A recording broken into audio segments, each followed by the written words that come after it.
उपमुख्यमंत्री अजित पवार यांचं काल विमान अपघातात निधन झाल्यानंतर आज त्यांच्यावर अंत्यसंस्कार करण्यात येणार आहेत।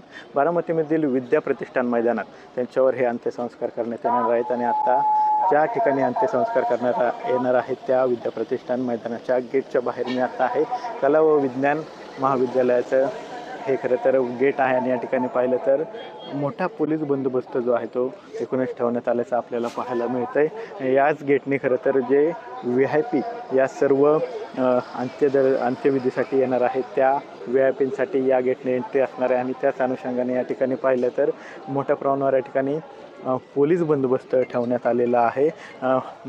गृहमंत्री देशाचे गृहमंत्री अमित शहा त्याचबरोबर देशातले आणि राज्यातले महत्त्वाचे नेते खरं तर या अंत्यविधीसाठी या ठिकाणी उपस्थित राहणार आहेत आणि त्याच अनुषंगानं पोलिसांकडून या ठिकाणी खबरदारी जी आहे ती घेतल्याचं पाहायला मिळते। समोर जर पाहिलं तर गेटवर पुणे ग्रामीणचे पोलीस अधीक्षक आहेत संदीप गिल हे संपूर्ण या पोलीस बंदोबस्ताचा आढावा घेत आहेत आणि पूर्णपणे लक्ष ते या संपूर्ण भागावर ठेवून आहेत। ज्या खाजगी गाड्या आहेत त्या या ठिकाणाहून हटवण्यात येत आहेत आणि फक्त पोलीस वाहनच या ठिकाणी राहतील अशी दक्षता घेण्यात आलेली आहेत आणि जे VIP खरं तर या अंत्यविधीसाठी येणार आहेत त्या VIPंना याच गेटमधून आतमध्ये सोडण्यात येणार आहे आणि त्याच अनुषंगाने या ठिकाणी मोठा पोलीस बंदोबस्त या ठिकाणी लावलेला पाहायला मिळतोय। जवळपास 400 ते 500 पोलीस या ठिकाणी आहेत। या सर्व पोलिसांना गायडन्स जो आहे तो खरं तर पुणेचे पोलीस अधीक्षक करतात। कशा प्रकारे हा संपूर्ण पोलीस बंदोबस्त असणार आहे याविषयी माहिती देतात आणि या ठिकाणी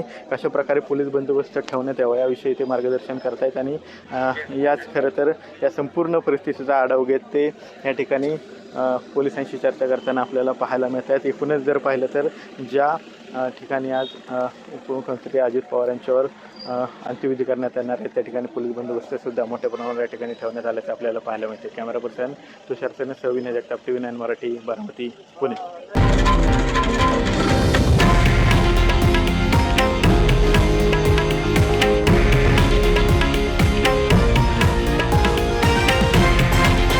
हे आहे देशातील नंबर 1 न्यूज नेटवर्क आणि आपण पाहत आहात TV9 मराठी, एकमेव।